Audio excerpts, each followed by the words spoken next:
वंदे सरस्वती वक्रतुंड महाकाय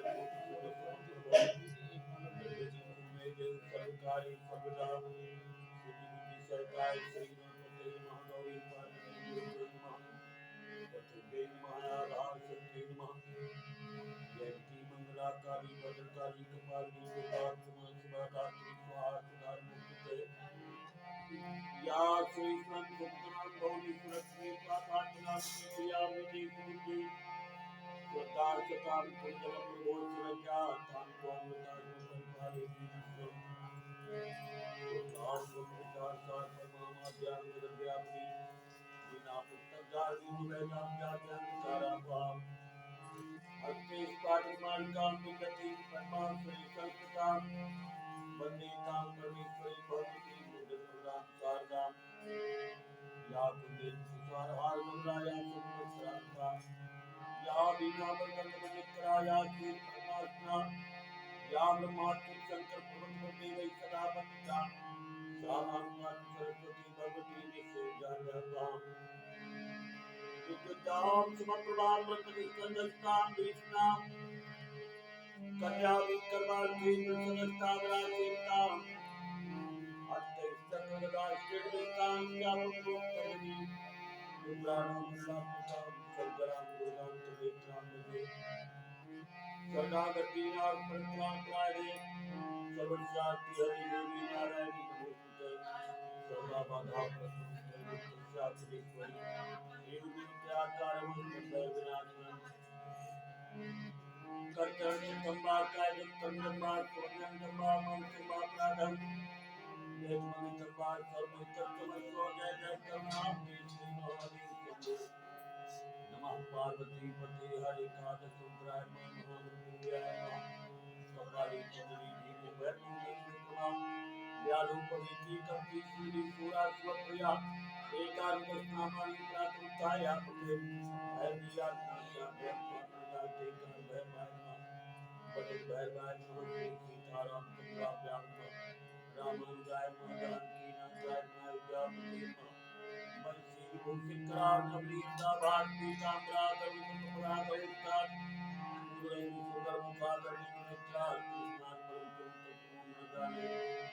जय जय देवो देवी नमो जय जय कृष्णा वृषभ कपिला जय जय लक्ष्याम लाडू लाडू जय जय प्रतिभा नाथ मुकुंदा श्री राधा कृष्णाय महाबलराम श्री कृष्णाय ओम नमो भगवते वासुदेवाय लक्ष्मी नारायणाभ्यां नमः सत्यनारायणाय नमः शेष नारायणाय नमः यज्ञ नारायणाय नमः सूर्य नारायणाय नमः श्री हनुमते नमः अंजलि नंदनं वीरं जानकी सूक्ष्माष्टम कपीशमक्षकारं वन्दे लंका भयंकरं मनोजवं मारुतिवेगं जितेन्द्रियं बुद्धिमतां वरिष्ठं वातात्मजं वानरयूथमुख्यं श्रीरामदूतं शरणं प्रपद्ये श्री हनुमते नमः कुमाराय नमः सद्गुरुचरण कमलेभ्यो नमः संसरेश्वराय नमः गादी कौशिकपुत्राय नमः वन्दे मूलमेन्द्रं गुरुं शङ्कररूपिणं यमास्वभूरिभक्ति चन्द्रास्त्रवत्र वदते नारायण नमस्कृत्य नरं चैव नरोत्तमं देवीं सरस्वतीं व्यासं ततो जयमुदीरये बोलिए वृंदावन बिहारी लाल जी की जय आदिशक्ति भगवती जगदम्बा की जय स्थापित संपूर्ण देवताओं की जय श्री हनुमान जी महाराज की जय श्रीमद् भागवत महापुराण की जय मां शारदे हर हर महादेव।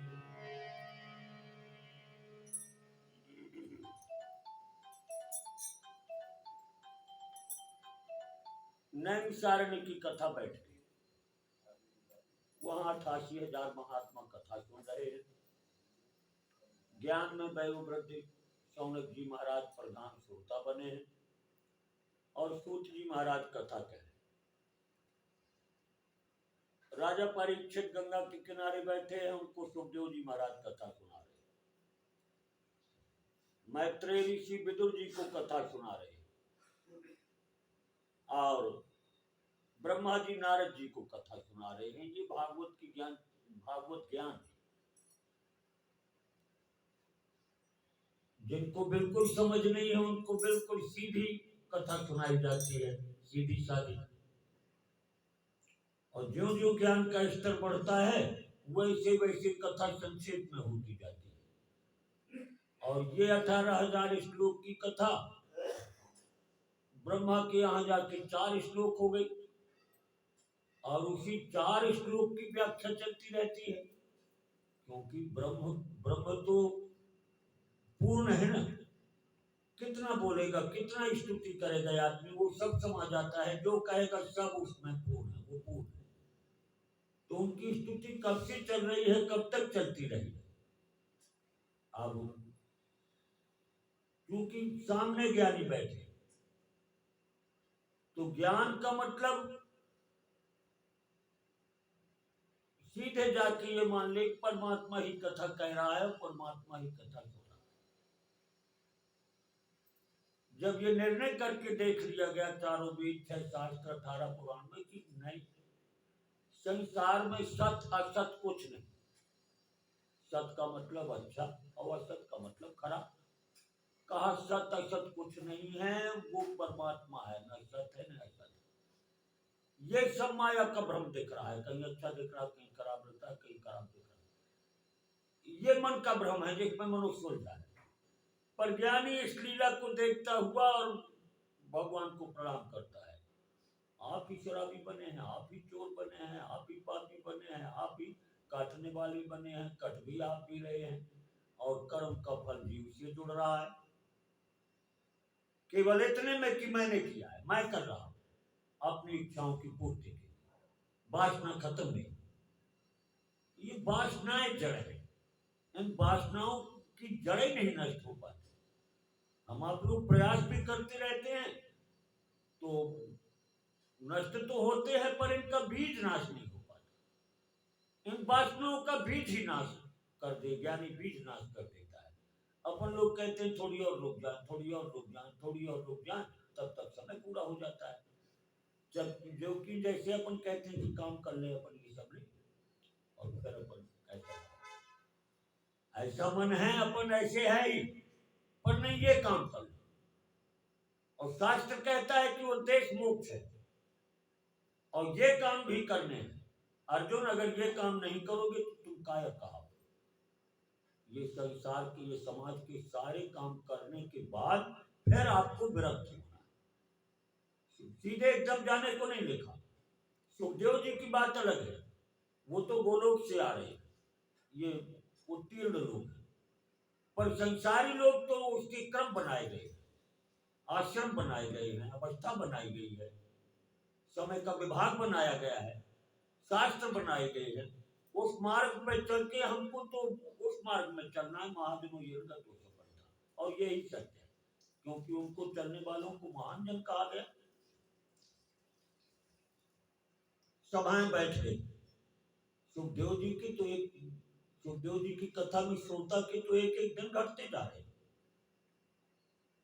7 दिन ही पूर्ण है उनके बस, पर वो श्रोता 3 दिन की कथा में घबराना उन्हें छोड़ दिया। जो बची कुची स्त्री पुत्र राज्य की ममता थी उसको भी उन्हें तोड़ दिया, क्योंकि सत्य को जान गए। सत्य को जान गए तो तक्षक शरीर को काटेगा ना, मुझे कैसे काटेगा। जब ये ज्ञान हो जाता है कि ये पीड़ा, ये दुख सुख हो रहा है तो ये तो शरीर को हो रहा, मैं तो आत्मा हूं, मुझे तो कुछ नहीं हो रहा। जब तक हम उस आत्म तत्व के उस स्वरूप को नहीं जान रहे, अपने स्वरूप को, तब तक हमें दुख और सुख प्रतीत होता। पर जब हम उसको जान लेंगे, अपने अपने स्वरूप को जान लेंगे, तो इसको भूल जाएंगे। फिर इसका दुख सुख अपने आप स्वप्न की भांति होता रहता है। ये स्वप्न की भांति है, संसार स्वप्न की भांति है। वो 2-4 मिनट का स्वप्न आया सोते में, और ये जागृत में 100 साल का सपना है। ये भी ना, वो स्वप्न भी नष्ट होता है 2 मिनट वाला रात का, तो वो स्वप्न सोने वाला है। और ये जागृत का स्वप्न है, तो जागृत का स्वप्न 100 वर्ष तक चला जाए, पर नष्ट तो ये भी होगा। इस परम तत्व को जानने वाले वो परम ज्ञानी कथा कह रहे हैं, सुन रहे हैं, जबकि ना उनको अब कहना जरूरी है ना सुनना जरूरी है। लीक बनाने के लिए मनुष्यों, क्योंकि हमारे हित के लिए तो हम सारण में बैठे, और नहीं वो तो मुक्त पुरुष है, अपने क्यों रहे यहाँ मृत्यु लोक पर। नहीं, ये अधिकारी बने, इनको अधिकारी बना दिया, प्रकृति के द्वारा ये नियुक्त किए गए कि आप ये काम करो। आप प्रकृति के द्वारा अपने अपने काम में अपन सब नियुक्त हैं, जिसमें नियुक्ति हुई है उसका धर्म पूर्वक काम करे, वही धर्म है। और वही श्रेष्ठ धर्म करते करते और हृदय धोता रहता है। इसमें लाखों जन्म का तमाशा, अभी जितना अपन को ज्ञान है ये पूर्ण नहीं, अभी वो धोल रहा है, अपन को मार्ग मिल गया है। बस भाग्य की बात यह है कि अपन को मार्ग मिल गया है और उस मार्ग में अपन चल पड़े, तो चलते चलते ये नित्य प्रति के प्रयोग से और हमारा हृदय धुलता जाएगा। मन, बुद्धि, चित्त और अहंकार एक चीज तो है नहीं। अंतःकरण में 4 खंड है। मन रात दिन सोचता है, बुद्धि निश्चय करती है और चित्त है दर्पण। चित्त ही मुख्य, वही है बात। और चित्त में लाखों जन्म का संकल्प भरा है, ये करूंगा, ये करूंगा, ये करूंगा। अंधेरा मचा है, वो देख ही नहीं रहा। शरीर देख रहा है तो जो देख रहा है उसी को सत्य मान के संसारी रागी उसको कहते, संसारी को रागी कहते हैं। पर जिसको अनेकों जन्म के अभ्यास से, अपन लोग इसी जन्म के अभ्यास से यहाँ तक नहीं पहुंचे, हजारों जन्म से अपन अभ्यास में रसरी आप जानते सिर पर परत निशान। अर्जुन ने प्रश्न किया कि प्रभु आप तो कहते हो ऐसा कर लो, ऐसा कर लो, ऐसा कर लो, इस चंचल मन पर विश्वास कैसे किया जाए, इसको कैसे एकाग्र किया जाए। कहा अभ्यास कर, तू कौन थे हो अर्जुन, अभ्यास करो। अभ्यास करते करते करते एक दिन रसरी आवत जात पे सिर पर परत निशान। अभ्यास के द्वारा ही प्राणी यहां से वहां तक पहुंचता है। कथा प्रारंभ हो गई। कल की कथा में ब्रह्मांड की रचना हुई और सृष्टि की रचना हुई। वराह भगवान ने हिरण्याक्ष का वध कर दिया। ऋषि मुनियों ने प्रश्न किया,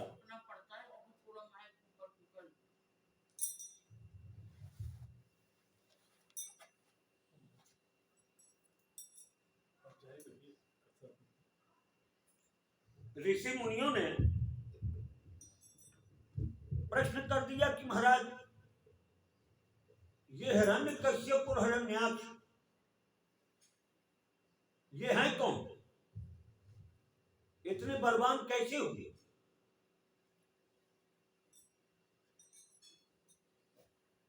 और यही प्रश्न देवताओं ने ब्रह्मा जी से कि आखिर इतने बलवान ये हैं कौन, कहां से आए। ब्रह्मा जी ने कहा ये हैं भगवान विष्णु के पार्षद जय और विजय। लाखों करोड़ों पार्षद हैं वैकुंठ में। आप भी जाएंगे तो जो वैकुंठ में गया वो भगवान का पार्षद बन गया, चतुर्भुज रूप धारण कर लिया। भगवान के मुख्य चिन्ह पर भगवान के पास रहेंगे, बाकी भगवान का स्वरूप सबका वैकुंठ में होगा। उसी स्वरूप प्राप्त करने के लिए तो हम ये सब कर रहे हैं और ये सब बताया जा रहा है। और ये जो बताया जा रहा है इस ज्ञान को प्राप्त करके बहुत से लोग चतुर्भुज हो भी गए। चतुर्भुज का मतलब वैकुंठ, चतुर्भुज का मतलब समर्थ, चतुर्भुज का मतलब धर्म, अर्थ, काम और मोक्ष, सबको चारों प्राप्त हो गए। शंख चक्र गदा। ये हैं कौन, काली भगवान के पार्षद। ब्रह्मा की सृष्टि में कल की कथा में सबसे पहले सनत कुमार ऋषि प्रकट हुए थे, जो हैं तो करोड़ों अरबों वर्ष के, पर रहते 5 वर्ष के। उनका प्रमाण है जहां कथा होगी, भागवत होगी, यज्ञ होगा, वो ऋषि मुनि त्रैलोक में भ्रमण करते रहते। 14 भुवन में उनको कोई नहीं होगा। अपनी कथा हो रही है पर नहीं समझ पाएंगे, पर वो आके चले जाएंगे क्योंकि कथा हो रही है। यहाँ कथा हो रही है, हनुमान जी आवे ही करेंगे, उनको आना पड़ेगा, वो आके चले जाएंगे चाहे जिस। ये 33 करोड़ आए हैं देवता इस समय अपना ये वैकुंठ और ये भगवान बैठे, इनका सगुण स्वरूप। पुराने समय में जब राजा परीक्षित तर गए 7 दिन की कथा में, मुक्त हो गए, ब्रह्मा को आश्चर्य हुआ कि आखिर इस कथा में है क्या, कैसे तर गए। तो उन्होंने तराजू बनाया ब्रह्मलोक में और एक पलड़े में रखा हजारों पूरी पृथ्वी के शास्त्र लगती है तीनों लोग के, और एक में केवल भागवत रखा, तो भागवत का पलड़ा पृथ्वी से नहीं होता, सारे शास्त्र हो गए। ब्रह्मा जी ने कहा नारद जी सार वस्तु है, छोटी सी उम्र में हम कितना पढ़ेंगे, लाख वर्ष की भी उम्र हो जाए तो कितना पढ़ेंगे, लाख वर्ष में भी शास्त्र खत्म नहीं होगा, क्योंकि शास्त्र तो बनते जा रहे, बनते रहे, लेखनी कभी नहीं होती, वो तो बन ही रहे। कब तक पढ़ोगे, कितनी उम्र हो, तो पढ़ते रहे क्या? अरे कहा नहीं, सार वस्तु निकाल लो आप।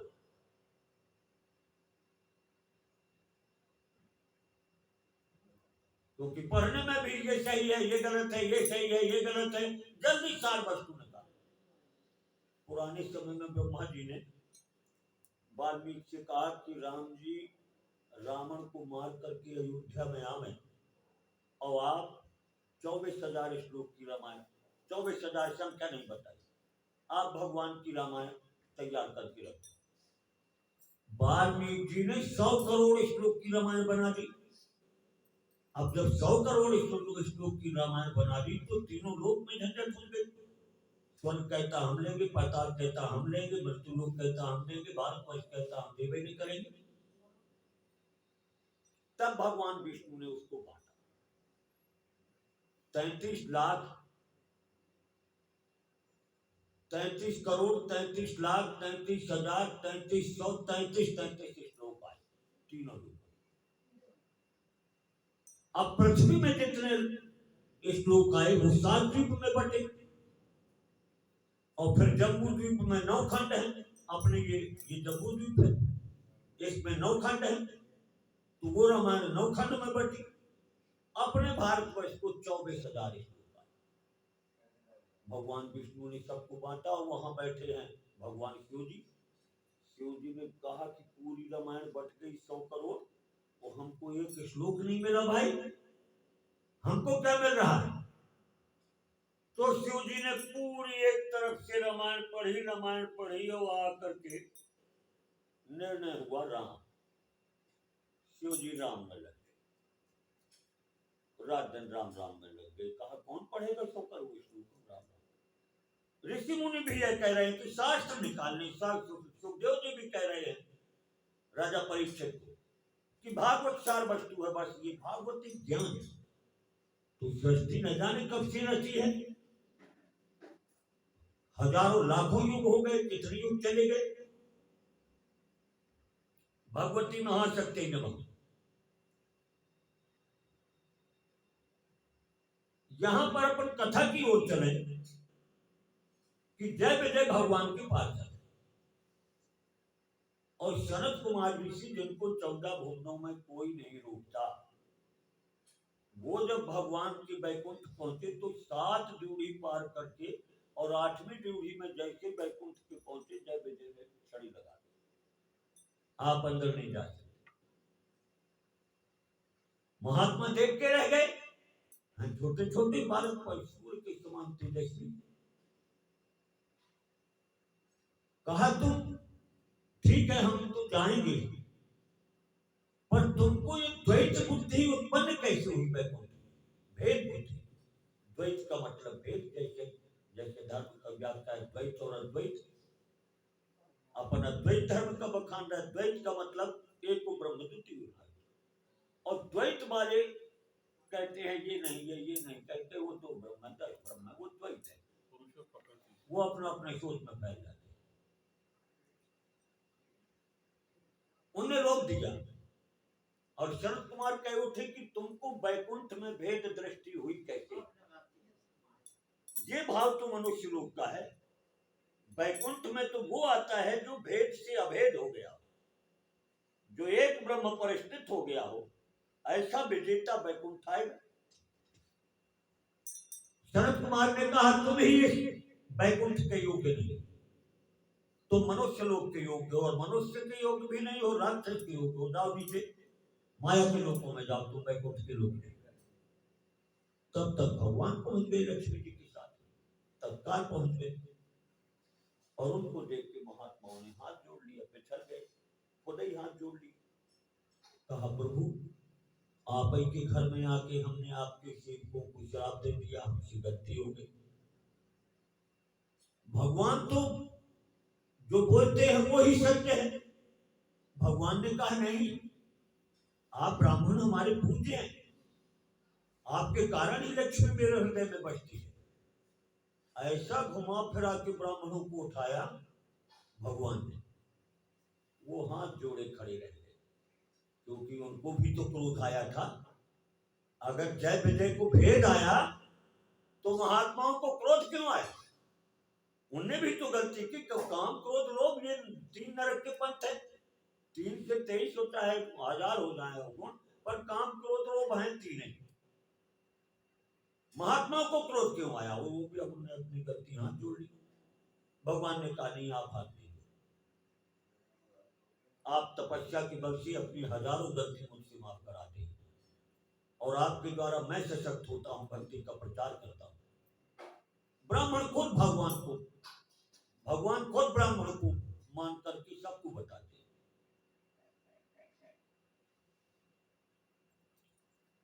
हैं। एक राजा ने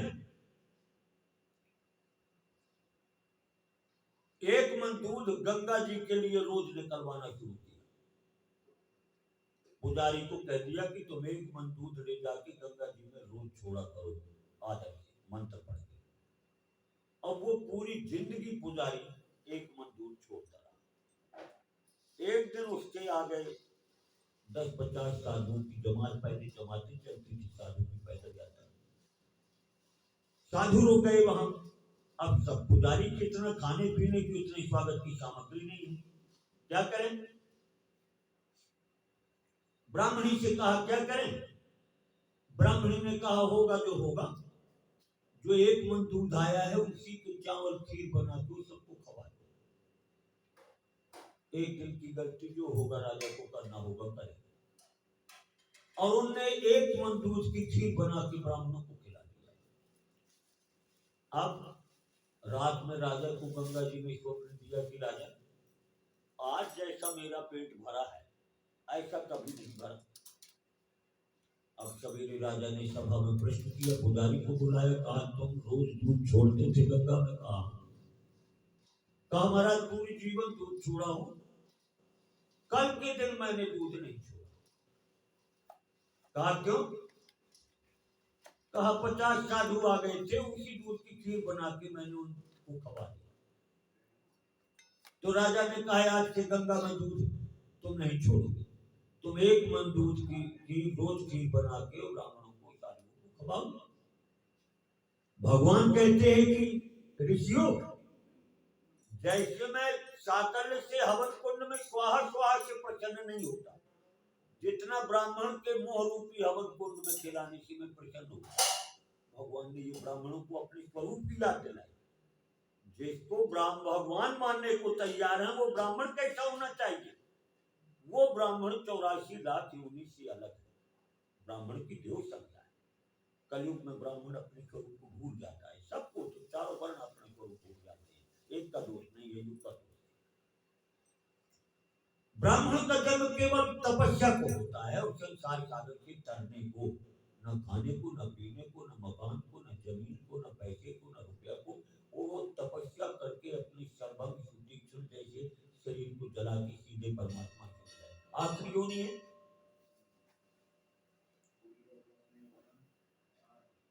शरद कुमार ने हाथ जोड़ लिया। अब भगवान ने जय विजय की ओर मुंह किया, कहा तुम लोग गलती करते ही हो।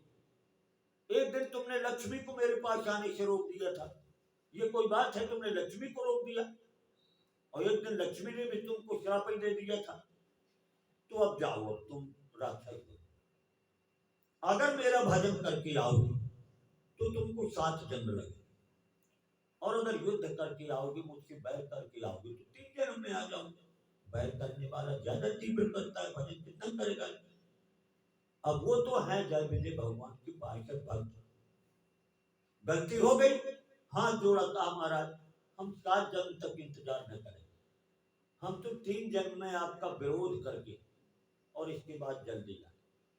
वो बन गए हिरण्यकश्यप और हिरण्याक्ष, फिर मरे तो रावण और कुंभकर्ण बन गए, और फिर मरे तो शिशुपाल शिशुपाल और दंतवक्र बन गए। अगली कथाओं में शिशुपाल आएगा, मारा जाएगा भगवान के हाथ से।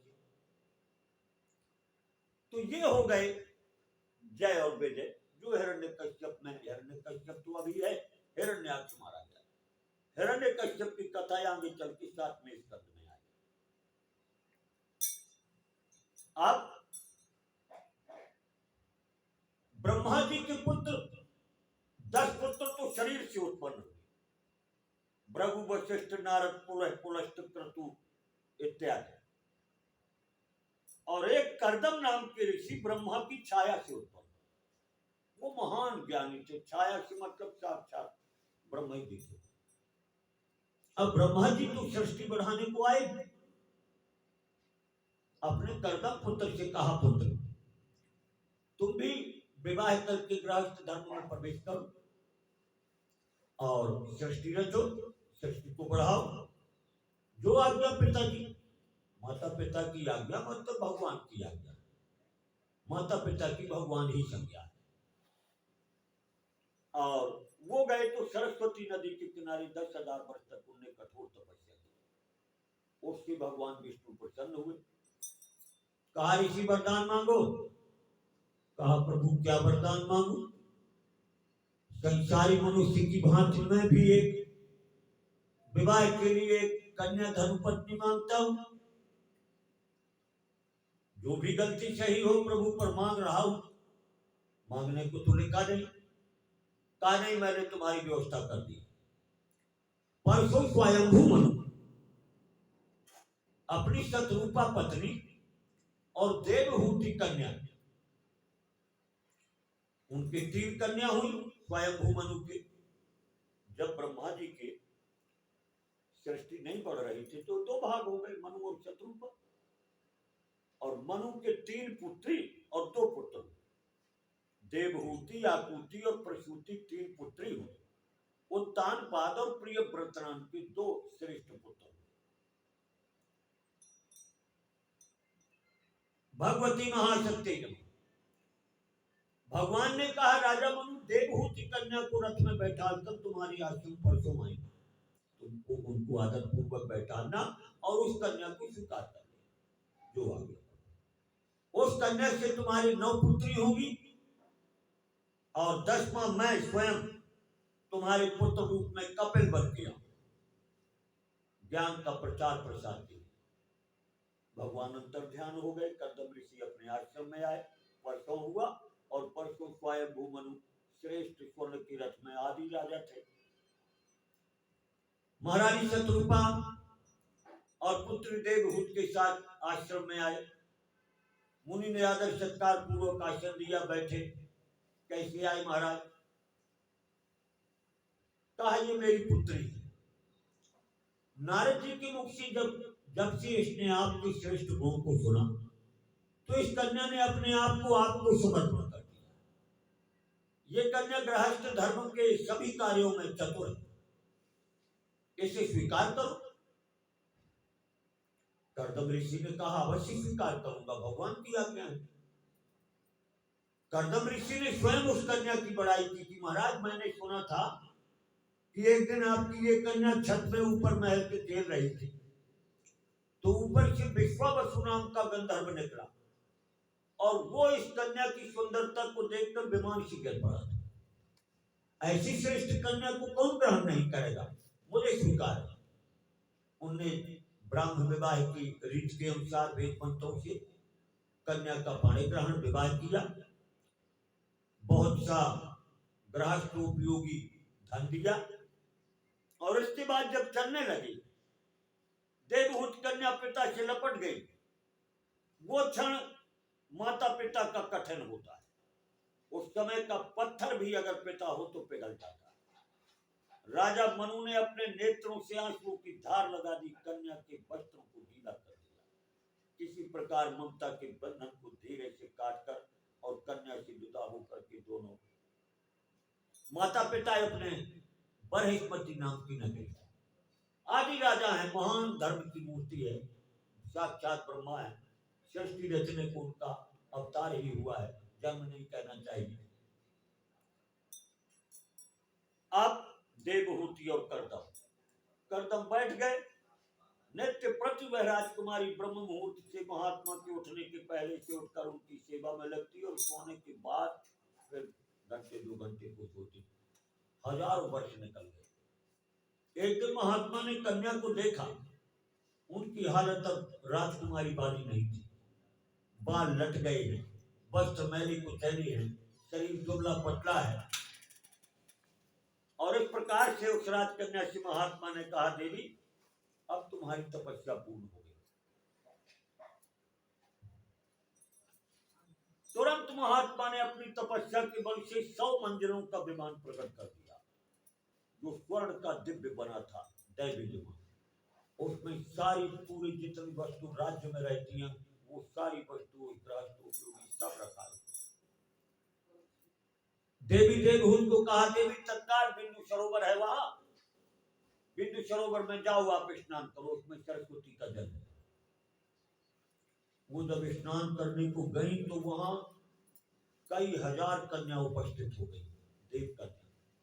देवहूति को उन्होंने उस सरोवर में स्नान कराया, अच्छे वस्त्र, अच्छे आभूषण बैठा पहना करके उनको विमान में चढ़ाया। महाराज करदम और देवी देवहूति उस विमान में बैठकर 100 वर्षों तक देवताओं के नंदन कुबेर के वन 14 भुवनों में भ्रमण करते रहे अपनी तपस्या के बल से। और इस प्रकार उनका 100 वर्ष कैसे निकल गया उनको मालूम नहीं। अब वो आके अपने आश्रम में आए, और जब आश्रम में आए तो एक ही दिन में उनकी 9 कन्या। अब 9 कन्या हुई। महात्मा ने कहा, देवी देवहूति संतान तुम्हारे हो गई। ऐसा लिखा है कि संतान का मुंह देखने के बाद लड़की है या लड़का, कोई ये नहीं है भाई, संतान हो गई तुम्हारी। अब शास्त्र में लिखा है कि संतान का मुंह देख के बन जा सकता है। अब मैं आश्रम को छोड़ के बन जाता हूं। कहा, नहीं महाराज, शास्त्र में ये भी लिखा है कि कन्याओं को जन्म देकर के उनका विवाह करे, उनको रक्षाबंधन, दीपावली और भी त्योहार में आना जाना है, उनको ले जाने वाला, भेजने वाला कोई भाई होना चाहिए, और उनके खाने पीने सारी व्यवस्था करके फिर इसके बाद जाना चाहिए। मैं अकेले कन्याओं को लेके क्या करूंगी, कोई रक्षक नहीं है। महात्मा करदम ने कहा, देवी तुम्हारे गर्भ में 10 में कपिल भगवान पधारे, साक्षात विष्णु नारायण, तुम तो उनका पूजन करो। और महात्मा जाते हुए रुक गए, उनको क्या लगी, कहा, देवी तुम्हारे तो विष्णु नारायण विराजे, रुक गए। 10वें महीने में जैसे पूर्व दिशा से सूर्य का उदय होता है, ऐसे माता देवहूति के गर्भ से भगवान प्रकट हुए। देवहूति करदम ने स्तुति किया भगवान की, कहा, धन्य है प्रभु, आपने हमें पुत्र रूप में दर्शन दिया। अब भगवान से कहने लगे, वो पुत्र थोड़ी हो, तो भगवान, कि प्रभु अब आप तो आ गए बहनों के विवाह के लिए, लाने ले जाने के लिए, घर देखने के लिए माता को, अब मैं जाऊं पर? कपिल भगवान ने कहा, पिताजी क्या मन और क्या घर, जिसका मन और इंद्रियां जीत ली गई हैं, वो घर में भी रहा आएगा तो उसका क्या बिगाड़ेगी माया। और जिसका मन और इंद्रिय नहीं जीता गया, वो जंगल में भी रहेगा तो क्या होगा, वो तो भग भग गांव आएगा, भूख लगेगी उसे, खाएगा पिएगा फिर जाएगा।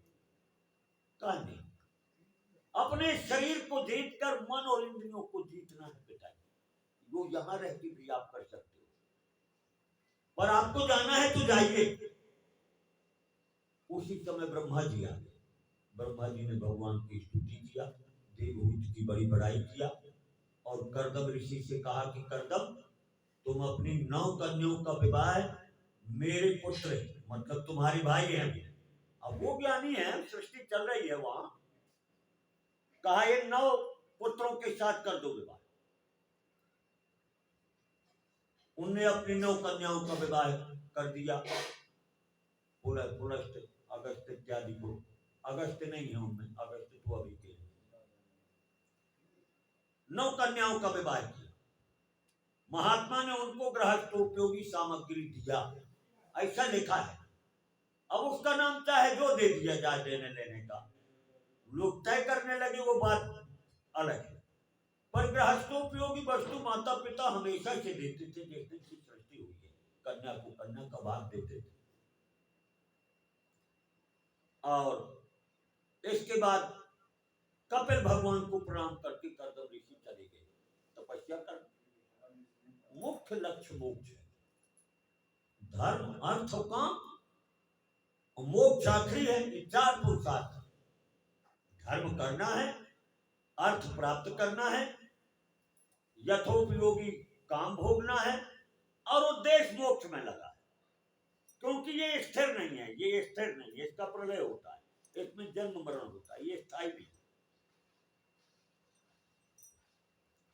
तो इस कारण ऋषि मुनि आखिरी में वो अब आश्रम तो बन ही है, पर उस आश्रम को छोड़ के भी एकांत चले गए, एकांत चले गए, क्योंकि मरण को जान गए। तो संग ही संसार है, तो संसार में रहेगा तो संग होगा। जब संग केवल भक्तों का करने को लिखा है, सत्संग करने को लिखा है, तो जो गृहस्थ घर में विषयों से आसक्त है उससे भी बात करने को नहीं, जो स्त्रियों के बस में है उससे भी बात करने को नहीं, अज्ञानी समूह से बात करने को नहीं देखी, क्योंकि 1 मिनट का संग और कहीं का कहीं दे। तो ऋषि मुनि एकांत पसंद करते, एकांत पसंद करते, भागते जाते हैं, हिमालय की गुफा तक पहुंच जाते हैं। नहीं, सुखदेव जी को भागने की जरूरत नहीं थी, घर में ही बैठ जाते। घर एक अभ्यास करने का स्थान है कि घर में आप अभ्यास करो। अब चूंकि कलयुग में वन वाला विधान नहीं हो पाता, कहीं भी जाओ वो बात नहीं, इसलिए कहा कि घर में ही भगवान को बैठा लो और घर में ही अपनी साधना आश्रम के अनुसार करते चलो। भगवती महाशक्ति में पिताजी चले गए। अब कुछ दिनों के बाद भगवान और बड़े हुए, कपिल भगवान। माता भी वृद्ध हो चली, वो अभी ममता नहीं कटी, अभी घर से वैराग नहीं हो रहा। एक दिन माता ने हाथ जोड़ के पूछा कि प्रभु, पुत्र नहीं कहा कि प्रभु आप मेरे पुत्र रूप में आए, पर आप जगत गुरु। वृद्धावस्था होने तक मेरे मन की वासनाएं, इच्छाएं खत्म नहीं हो रही, इनका क्या उपाय है? प्राणी का उद्देश्य क्या है, क्या करना चाहिए जिससे आपकी माया पर विजय करे? आप कहते हैं कि प्रकृति और पुरुष, पूरा शास्त्र कहता है प्रकृति को, ये संसार प्रकृति और पुरुष का जरिया है। प्रकृति और पुरुष, जीवात्मा पुरुष, शरीर प्रकृति, स्त्री प्रकृति, पुरुष पुरुष, ये दोनों का जोड़ा परमात्मा तक ले जाता है। अभी हम भेद में हैं, प्रकृति अलग हो चुकी है, वो स्त्री रूप में है, वो माया रूप में है।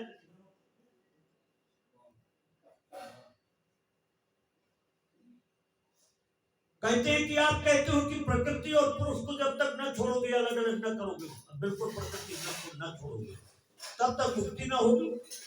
तो बताइए, प्रकृति पुरुष के बिना कैसे रह सकती है, अथवा पुरुष बिना प्रकृति के कैसे? पुरुष, ये जीवात्मा बिना प्रकृति के, बिना शरीर के कैसे रह सकता है, जब उसके हाथ पैर नाक कान कुछ नहीं है? वो तो शरीर की ही, प्रकृति के ही बस में शरीर जब रहना होगा तब घर बनाएगा रहने योग। अब चाहे 84 लाख हो, चाहे मनुष्य हो, चाहे देवियों नहीं हो। तो जीवात्मा बिना प्रकृति के कर्म क्रिया नहीं कर सकता, और प्रकृति बिना पुरुष की जागृत नहीं हो सकती, क्योंकि ये जड़ है। ये पृथ्वी जल तेज वायु आकाश है, ये नष्ट होने वाली चीज है। कैसी अलग है? भगवान ने कहा माता, उसके नियम बनाए गए। पहले योग बनाया दिया गया, एक मार्ग योग का बनाया गया, समाधि, ध्यान, धारणा, समाधि, प्रत्याहार, इसके 8 अंग समाधि के। तो कुछ लोग समाधि में लगे, माता, कुछ लोग योग की समाधि में लगे। योग का मतलब मिलना। अब ये हमारी सांसें बेकार है। ये काम क्रोध लोभ मद की जड़ है, सूर्य नाड़ी और चंद्र नाड़ी। हमारी जो रीढ़ की हड्डी में सुषुम्ना नाड़ी आकर के और तालू के बीच से सीधे ब्रह्मांड में आके होती है। हमको उस नाड़ी का पता लगाना। तो क्या अपन पता लगाने को निकल पड़े? कहा नहीं। अपना मंत्र जपते, अपना ध्यान करते, अपने पूजा समाधि करते करते ये जीत ली जाती है। चाहे प्राणायाम के माध्यम से हो, चाहे पूजा के माध्यम से हो, चाहे अपने धर्म पालन के हो। ये सूर्य नाड़ी चंद्र नाड़ी लेके अब एक ध्यान लगाता है, एक योग करता है।